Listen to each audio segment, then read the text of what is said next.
All students नमस्कार। Sunrise education में आप सभी का हार्दिक स्वागत है। और आज हम स्टडी करते हैं एक नए टॉपिक के साथ। और इसमें से जो है कई प्रतियोगी जो परीक्षाएं होती हैं इसमें से क्वेश्चन आते हैं। तो देखिए इसमें तो हम टॉपिक स्टार्ट करते हैं।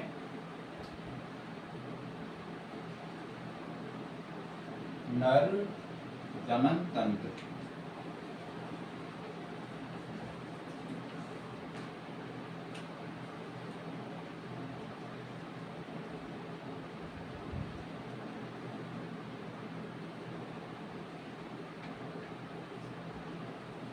यानी इसका होता है वृषण। यानी वृषण को मुख्य जो नरजनन तंत्र जो होता है ना उसका मुख्य भाग क्या होता है? वृषण। और जैसे अंग्रेजी में देखें तो मेल रेप्रोडक्टिव सिस्टम यानी टेस्टिस।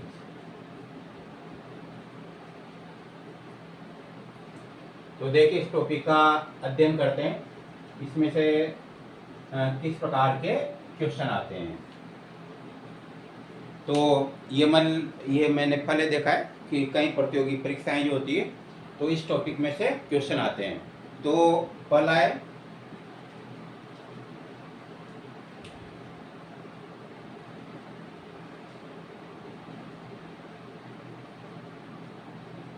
या ऐसे बोल देते हैं। देखिए पहला है वृषण कोश का, मतलब वृषण कोश में न उतरना क्या कहलाता है?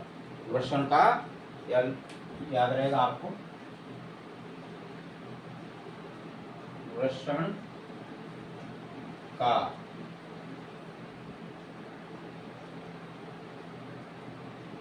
वृषण कोश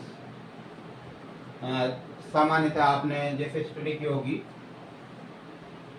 ये नरजनन तंत्र के रूप में।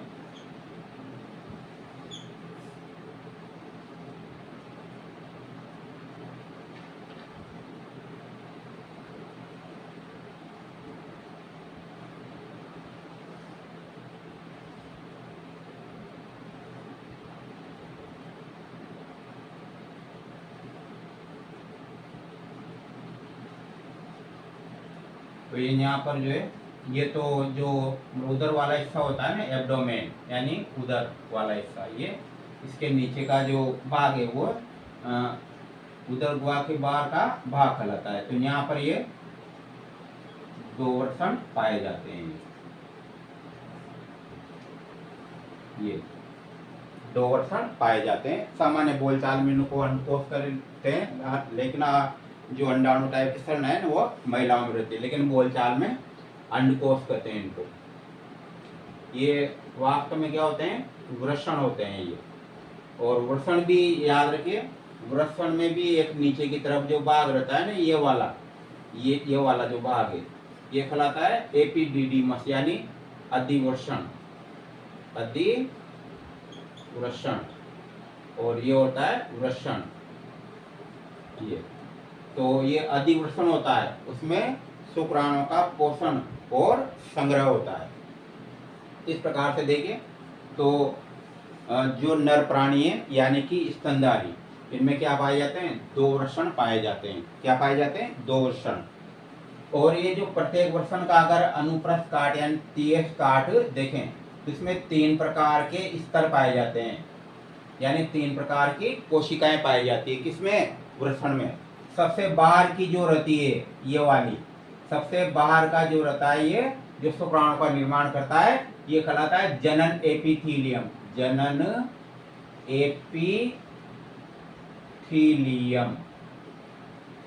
एपिथीलियम यानी इसको बड़ा करके अनुप्रस्थ काट देखें ना तो ये तो जनन एपिथीलियम कहलाता है। और इसके जो बीच का जो स्तर होता है ये जिसमें कोशिकाएं और इसमें अंदर तक आए रहती है तो ये होती है सरटोली कोशिकाएं। सरटोली कोशिकाएं। और सबसे जो अंदर की जो कोशिकाएं होती है सबसे अंदर की। इनको अंतराली स्तर भी कहते हैं या अंतराली कोशिकाएं अर्थात लीडिंग स्तर। तो अंतराली स्तर या लीडिंग कोशिकाएं, लीडिंग स्तर भी बोल देते हैं, या इनमें जो कोशिकाएं रहती है ना उनको कोशिकाएं भी कहते हैं। तो अंतराली कोशिकाएं या अंतराली या लीडिंग स्तर या लीडिंग कोशिकाएं कहते हैं। इनको सर्टोली स्तर या सर्टोली कोशिकाएं कहते हैं। बाहर का जनन एपिथेलियम स्तर कहलाता है। ये तो शुक्राणु का निर्माण करता है। याद रखना अच्छी तरह से। मेन ये है याद करने वाली बात कि जनन एपिथेलियम जो होता है ना वृषण का, वो क्या करता है, शुक्राणु का निर्माण करता है। ये हालांकि शुक्राणु की कई अवस्था बनती बीच में वो है। और दूसरा जो है सर्टोली जो स्तर है वो शुक्राणु को पोषण देने का कार्य करता है, शुक्राणु को पोषण देने का कार्य। और जो अंतराली जो स्तर है अर्थात लीडिंग स्तर है, याद रहेगा, शुक्राणु को पोषण का कार्य। और ये जो अंतराली या लीडिंग स्तर ये हार्मोन स्रावित करता है टेस्टोस्टेरोन हार्मोन स्रावित करता है, यानी नरजनन हार्मोन होता है ये। तो इस प्रकार से ये इसकी प्रारंभिक जानकारी थी। अब अपना ये है कि वृषण कोष में न उतरना, यानी बहुत अच्छा याद रखिए एक और कि जब उद्भव होता है वृषण का तो सामान्य से जो उदर गुहा होती है तो वहां पर ये मतलब कई जो मतलब परिवर्तन होते हैं, जैसे जो जनन स्तर बनते हैं ना उसमें। तो ये जो वृषण है उदर गुहा में रहते हैं। ये पहले कहाँ रहते हैं शिशु में, उदर गुहा में। ये उदर गुहा ये वाला भाग है तो उदर गुहा में पाए जाते हैं ये। और धीरे धीरे जब भ्रूण अवस्था होती है, शिशु का जन्म होता है, तो फिर ये जो है ना वृषण जो है कहाँ पर, इसमें वृषण कोष में उतर आते हैं नीचे। यानी इनका जो उद्भव है या उत्पत्ति है ये उदर गुहा में होती है, लेकिन शिशु जन्म के बाद क्या होता है ये इसमें वृषण कोष में आ जाते हैं। लेकिन बहुत सी बार किसी प्रकार की त्रुटि के कारण ये जो वृषण रहते हैं ये वृषण कोष में नहीं उतर पाते हैं, अर्थात कहाँ रह जाते हैं, ये उदर गुहा में रह जाते हैं। ऐसी स्थिति में सामान्य बोलचाल में कई बार बोलते हैं ना, हर्निया की बीमारी हो गई तो उसमें जो है सामान्यतः प्रजनन क्षमता नहीं होती है। तो हर्निया भी कई प्रकार का होता है, जैसे कई बार जो पेट में ना आते मतलब आपस में घुस जाती है। किसी के जो मेन केंद्रीय वाला भाग होता है उसमें जो उत्तक होते हैं वो फूल जाते हैं। तो कई टाइप का कई में जो है ना ये कई में जैसे खेल कूदते समय ये जो वृषण है वापस ऊपर की तरफ भी खिसक जाते हैं ये खेल कूदते समय। या जैसे आप देखा होगा ना कई बार छोटे बच्चे खेलते रहते हैं तो उनको रोकते हैं कि एक पैर मत खींचना, दोनों पैर खींचना, खींचे तो कहने का अर्थ होता है कि एक पैर खींचने से क्या होता है वृषण कोष में परिवर्तन आ जाए, यानी वृषण कोष जो है ना वापस खींच जाता है मतलब, और उदर गुहा में चल जाता है ये। तो इस प्रकार से तो मेन अपना टॉपिक क्या है, ये वृषण का वृषण कोष में न उतरना, में न उतरना।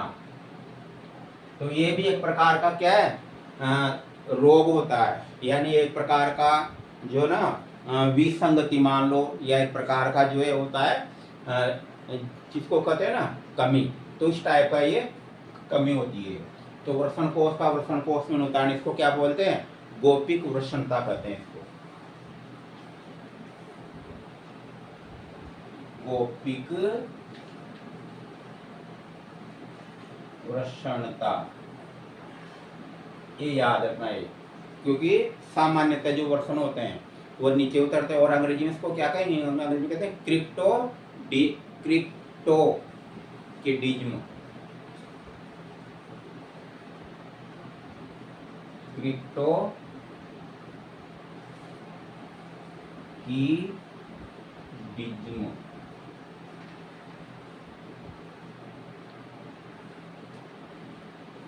क्रिप्टोकिडिज्म कहा जाता है इसको। इस प्रकार से ये क्वेश्चन था। अब आगे बढ़ते हैं कि कौन कौन से क्वेश्चन बनते हैं। इसमें एक और देखना, तो ये जो वृषण कोष है सामान्य से मनुष्यों में कहाँ पाए जाते हैं, उदर गुहा के बाहर पाए जाते हैं। उदर गुहा में क्यों नहीं पाए जाते हैं, क्योंकि उदर गुहा का जो ताप है वो अगर सेंटीग्रेड में देखें तो 37 डिग्री सेल्सियस होता है, और अगर फ़ारेनहाइट में देखें तो फिर 98.8 डिग्री फ़ारेनहाइट होता है। ये कहीं बार नहीं होता है, 98.6 डिग्री फ़ारेनहाइट भी लिखा जाता है, लेकिन एक्यूरेट मान इसमें होता है ये। तो मेन इस पे कि उदर गुहा का ताप ये रहता है, और इस ताप में जो है ना, अगर ये वृषण कोष अंदर पाए जाते हैं उदर गुहा में, तो इसमें जो शुक्राणु नष्ट हो सकते थे। इसलिए वृषण कहाँ पाए जाते हैं? उदर गुहा के बाहर पाए जाते हैं, याद रखना। क्योंकि उदर गुहा के जो ताप के अपेक्षा जो बाहर ताप है ना, वो 2 से 2.5 डिग्री यानी डिग्री सेल्सियस कम होता है। यानी उदर गुहा का जो ताप रहता है ये मान लो, तो ये जो है ना वृषण जो बाहर रहते हैं वृषण कोष में, तो इसका ताप जो है इतना कम होता है, इसलिए इन पर कोई प्रभाव नहीं पड़ता है। तो उसका उत्तर है कि नर प्राणियों में वृषण जो कोष होते हैं, अर्थात वृषण जो रहते हैं, वो शरीर से बाहर क्यों पाए जाते हैं, यानी उदर गुहा में क्यों नहीं पाए जाते हैं जी? क्योंकि जैसे महिलाओं में जो अंडाशय रहते हैं कहाँ पाए जाते हैं? उदर गुहा में पाए जाते हैं। तो फिर वृषण क्यों नहीं पाए जाते हैं? तो वृषण में जो शुक्राणु होते हैं ना, वह ज्यादा तापमान धारण नहीं करते, या तापमान जो है ना ज्यादा परिपक्व नहीं हो सकता उनका। तो इस प्रकार से ये याद रखना हमेशा। तो इसमें एक महत्वपूर्ण ये है कि ऐसे कौन से प्राणी हैं जिसमें जो वृषण कोष जो है, भाई ज्यादातर स्तन प्राणियों में जो वृषण कोष हैं कहाँ पाए जाते हैं? शरीर से बाहर। लेकिन कुछ प्राणी ऐसे रहते हैं जिसमें वृषण कोष जो रहते हैं शरीर के अंदर होते हैं, लेकिन उन पर कोई प्रभाव नहीं पड़ता है। तो ये भी याद रखना, कई प्रतियोगी परीक्षाओं में आया है पहले ये साइंस वालों के, चाहे वो रीट होता है फर्स्ट ग्रेड सेकंड ग्रेड जो बायो वाले साइंस वाले हैं ना उनके। तो आती ब्लू व्हेल, यार ना ब्लू व्हेल जो है मछली नहीं होती है ये स्तनधारी प्राणी हो, तो पानी में रहते थे, बोलचाल में क्या बोलते हैं? Blue whale. तो मछली नहीं होती, संसार का सबसे बड़ा स्तनधारी प्राणी है ये।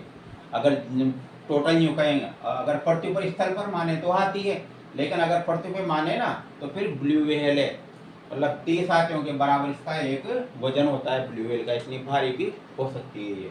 तो ब्लू व्हेल जो है इसमें शामिल है। उसके बाद है प्लेटिपस।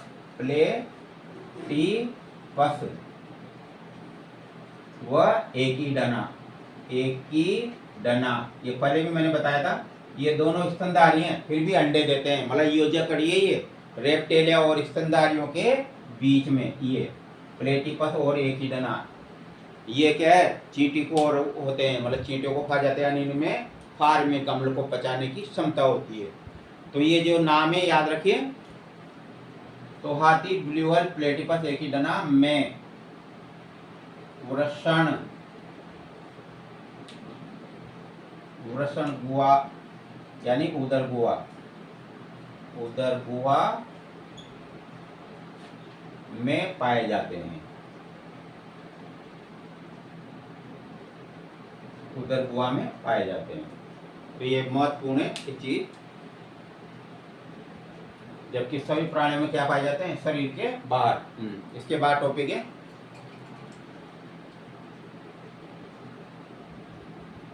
नए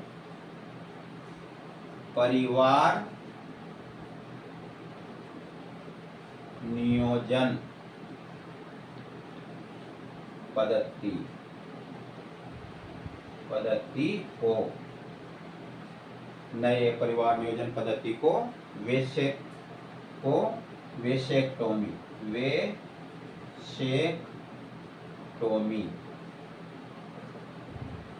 वेसेक्टोमी कहा जाता है।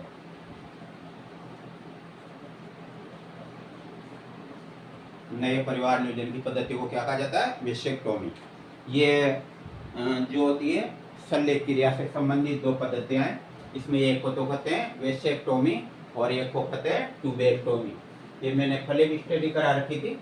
तो सामान्य जिसको कहते हैं ना नसबंदी, तो नसबंदी में दो प्रकार की होती है नसबंदी, एक तो वेसेक्टोमी और एक होती है ट्यूबेक्टोमी। तो ट्यूबेक्टोमी जैसे कैसे बना है, ट्यूब से, देखिए दो प्रकार की, एक तो है वेसेक्टोमी, कैसे याद रखें इनको, दूसरी है ट्यूबेक्टोनोमी,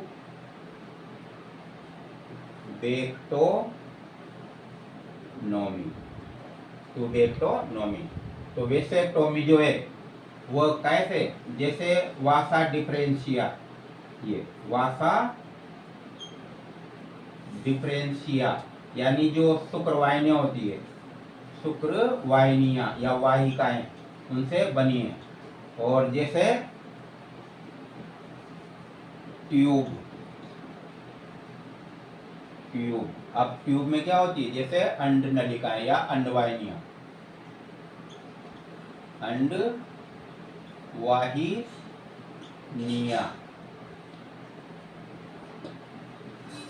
या, तो इस प्रकार से इनमें जो है ना ट्यूब शब्द जो है इससे लिया गया है। तो याद रखिए, तो ये जो ट्यूब है तो ट्यूबेक्टोमी अर्थात मादा नसबंदी कहलाती है। और उसी प्रकार से वेसेक्टोमी यानी शुक्रवाहिनियों से मतलब है, तो कहलाती है पुरुष नसबंदी।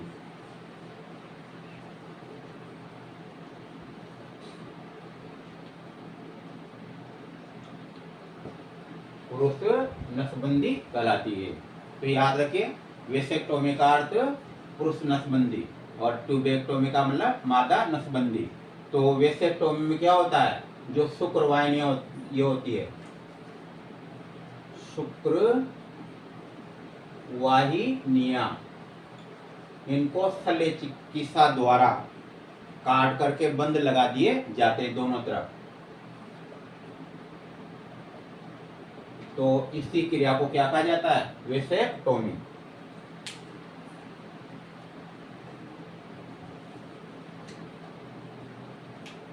देखिए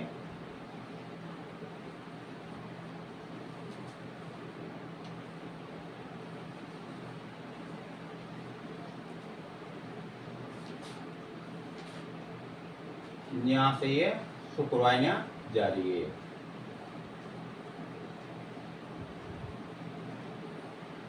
यहाँ पर मेन ऊपर से नहीं, तो यहाँ पर जो शुक्रवाहिनी आ रही है, जैसे शुक्रवाहिनी ने ये काट करके इसमें बंद लगा देंगे मोड़ करके, और नीचे वाली है इसको फिर नीचे बंद लगा देंगे ऐसे। तो इस प्रकार की जो क्रिया है उसको क्या कहा जाता है, वेसेक्टोमी यानी पुरुष नसबंदी। अगर वापस दोबारा खुलाना चाहे आज की पद्धति में तो वापस खुल सकते हैं, इनको बंदों को खोल के वापस फिर जोड़ा जा सकता है। तो इस प्रकार से ये, और उसी प्रकार से ट्यूबेक्टोमी में मादा नसबंदी, तो इसमें क्या होता है, वही अंडवाहिनियां जो होती है उनको काट दिया जाता है। इससे क्या होगा, इस वाली नसबंदी में क्या होता है कि जैसे जो मेन जो स्पर्म बने शुक्राणु वो ऊपर तक नहीं पहुंच पाएंगे, लेकिन जो जिसको सीमन कहते हैं ना, वीर्य, वो तो पहुंचेगा, क्योंकि वो तो दूसरी ग्रंथियों का स्राव होता है, प्रोस्टेट ग्रंथियों का, इनका इस प्रकार से है ये। तो मेन तो शुक्राणु नहीं पहुंच पाएंगे, इस प्रकार की क्रिया में।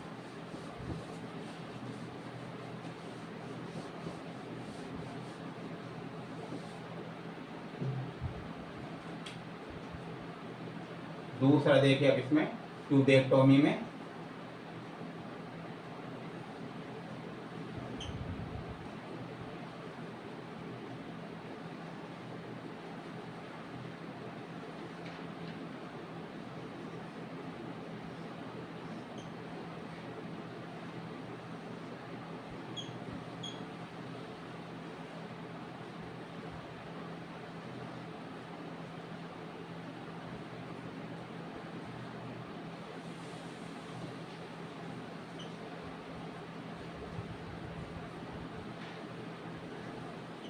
ये अंडवाही की कहलाती है, यहाँ पर होता है ये अंडाशय, दो अंडाशय पाए जाते हैं, और ये वाला भाग कहलाता है गर्भाशय। तो ये वेजिना।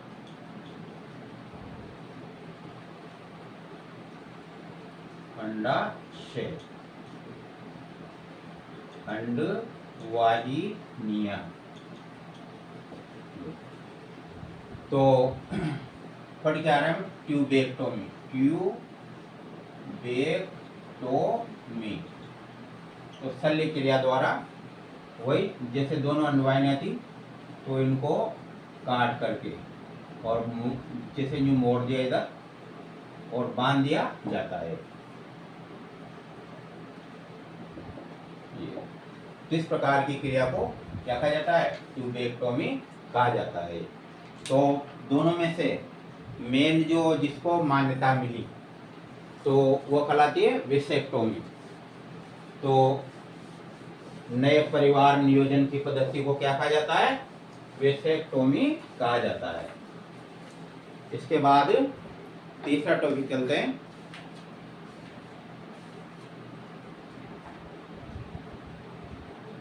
स्तन,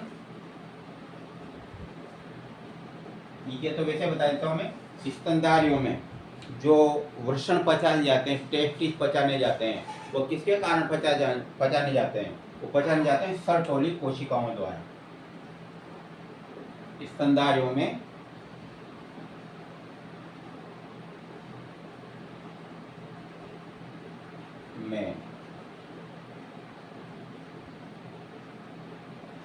वृषण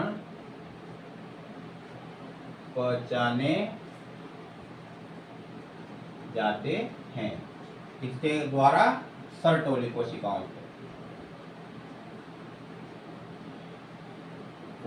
से। मैंने अभी हाल आपको पूरा समझा दिया था।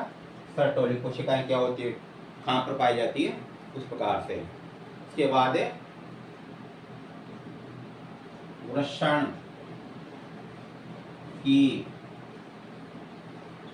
उत्पत्ति, वृषण की उत्पत्ति होती है, मतलब कौन से स्तर से? तो ये होती है मीजोडर्म से। मीजोडर्म से हिंदी में अर्थ है मध्य जनन स्तर, मध्य जनन स्तर। तो ये पहले भी बताया था, वृषण की उत्पत्ति कहाँ होती है? मीजोडर्म से, यानी मध्य जनन स्तर से। होते क्या है जनन स्तर? देखिए,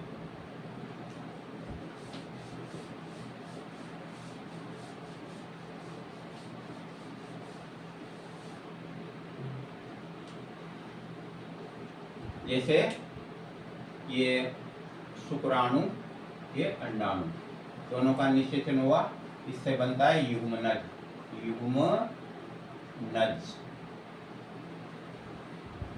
युग्मनज से फिर बनता है कोशिकाएं का विभाजन होता है, जिसके फलस्वरूप गोल की तरह एक ठोस संरचना बनती है, जिसे कहते हैं मोरूला। एक ठोस संरचना रहती है। ऐसे कोशिकाओं का विभाजन हो सकता है इसमें, जैसे कि 2, 4, 8, 16 कोशिकीय अवस्थाओं तक हो सकता है। तो ये क्या होता है? मोरूला। मोरूला के बाद बनता है ब्लास्टूला। इसमें क्या होता है? कोशिकाओं का जो है ना विन्यास होता है अलग अलग। जैसे उदाहरण के रूप में कुछ छोटी कोशिकाएं जैसे ऊपर की तरफ विन्यासित हो जाती है, और बड़ी कोशिकाएं नीचे की तरफ विन्यासित हो जाती है, और बीच में एक गुहा बच जाती है। तो ये इनको तो कहते हैं लघु कोरक खंड, लघु कोरक खंड, यानी कि माइक्रो ब्लास्टोमियर। और इनको कहते हैं दीर्घ कोरक खंड, यानी कि large micro blastomere. Sorry, large large कहें या फिर मैक्रो ब्लास्टोमियर कहते हैं। और ये होती है ब्लास्टोशिल, यानी कोरक गुहा, कोरक गुहा, ब्लास्टोशिल, यानी ये दीर्घ कोरक खंड, कोरक खंड।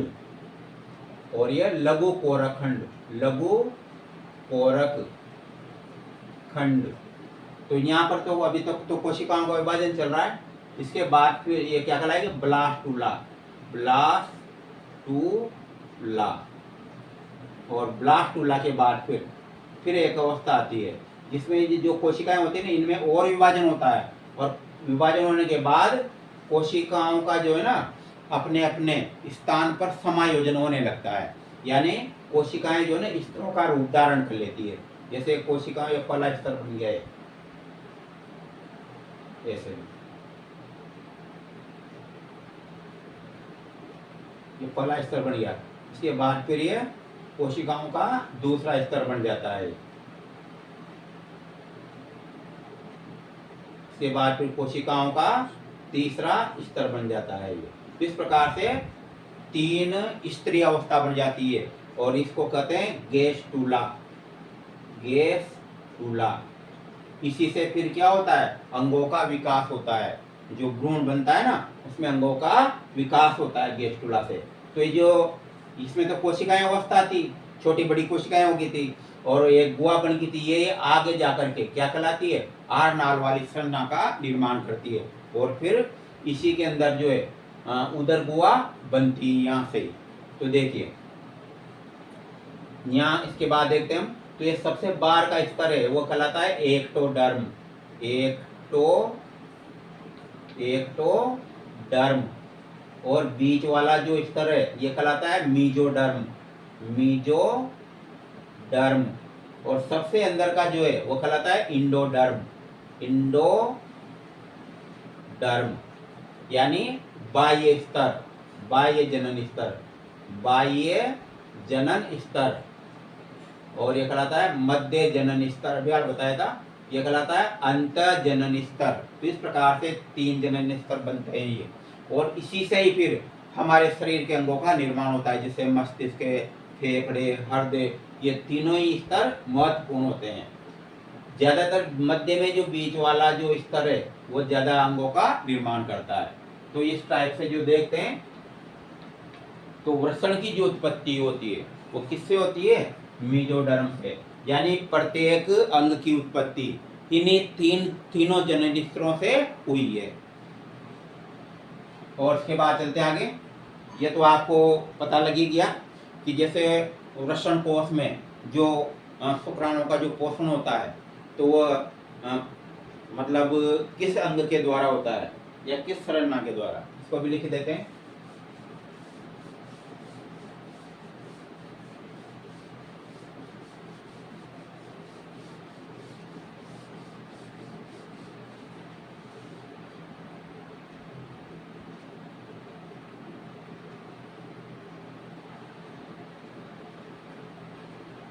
वृषण यानी अधिवृषण, शुक्राणुओं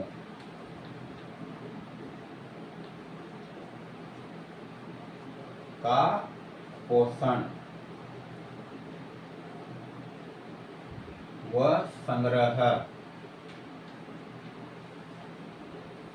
होता है, संग्रह होता है।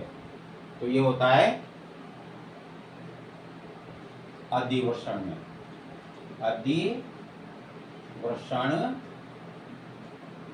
अधिवृषण में जिसको कहते हैं एपिडिडीमस,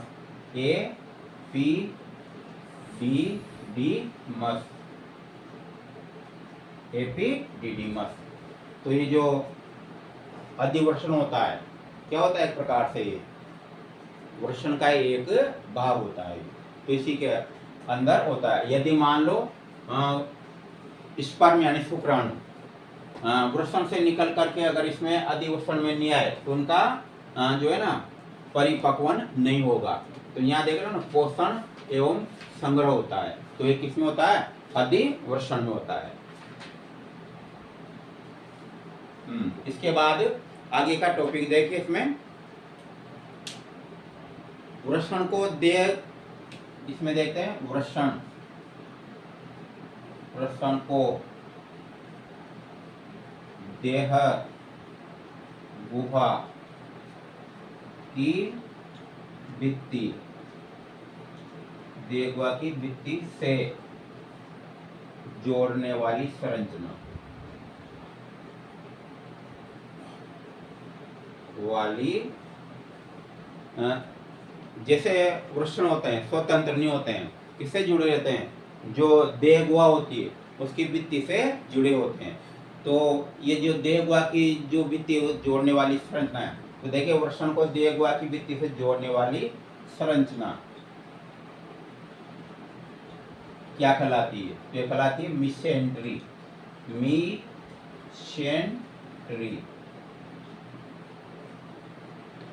अभी मैंने नामांकित चित्र बनाया था, उसमें देखा होगा ना, वृषण जुड़े रहते हैं, सामान्यतः स्वतंत्र नहीं होते हैं, इसलिए संरचना जो है ना उसको क्या कहते हैं, इसको मिसेंट्री कहा जाता है।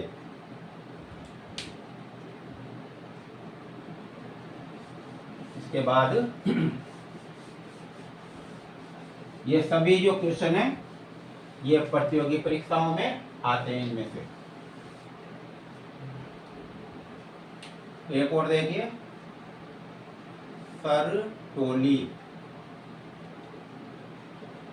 सरटोली कोशिकाओं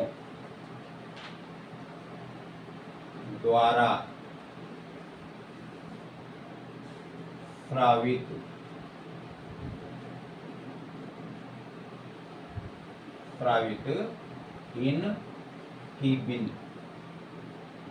इनहिबिन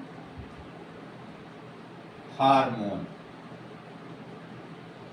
यानी सर्टोली कोशिकाओं द्वारा भी एक हार्मोन स्रावित होता है, इनहिबिन। एक तो जैसे होते हैं मतलब स्रावित करना, जो मतलब स्रावित करने के लिए रिलीजिंग, यानी जो स्रावित करने के लिए प्रेरित करते हैं, और एक होते हैं इनहिबिंग, यानी रोकने वाले, क्रियाविधि को रोकने वाले, प्रतिरोधी हार्मोन। तो सर्टोली कोशिकाओं द्वारा स्रावित इनहिबिन हार्मोन अग्र पीयूष ग्रंथि से स्रावित एफएसएच को नियंत्रित करते हैं।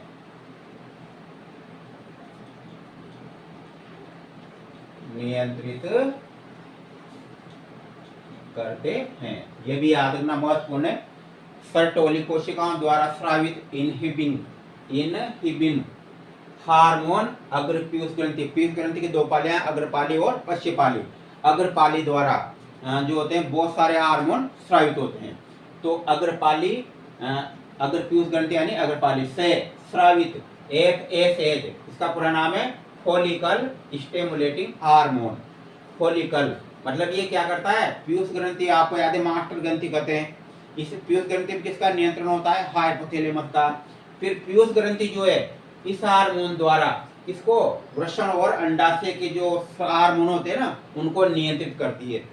पीयूष ग्रंथि इस एफएसएच के द्वारा मतलब वृषण और जो अंडाशय उनके हार्मोन को क्या करती है, नियंत्रित करती है।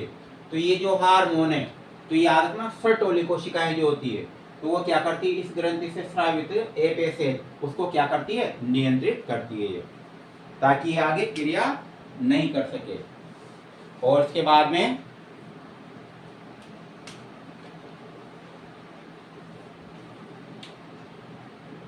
नाम सुना होगा आपने विटामिन ई। आजकल बहुत ज्यादा उपयोग होता है विटामिन का, ई का। तो विटामिन जो ई है तो ज्यादातर आप देखो, जैसे आजकल कौन काम लेते हैं इसको, चर्म स्पेशलिस्ट, जो डॉक्टर होता है डर्मेटोलॉजिस्ट, या जो त्वचा का जो डॉक्टर होता है वो सबसे ज्यादा काम आती है विटामिन ई।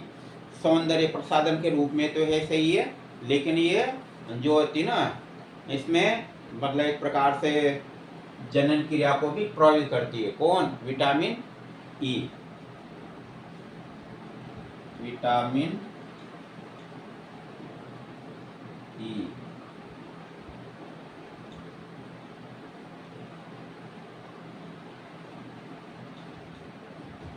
तो ये विटामिन ई का आपको पता होगा रासायनिक नाम क्या होता है, विटामिन ई का रासायनिक नाम जैसे कई विटामिन है जिसका नाम होता है टोकोफेरोल।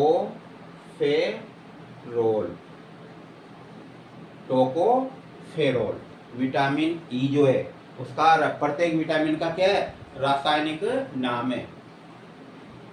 तो याद रखिए, विटामिन जो ई है की कमी से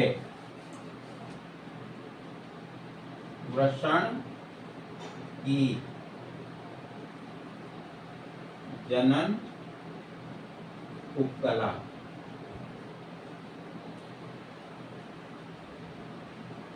कमजोर हो जाती है।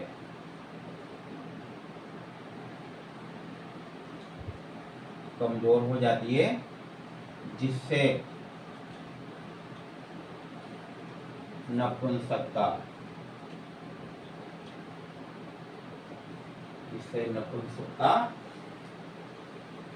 होती है, उत्पन्न हो जाती है।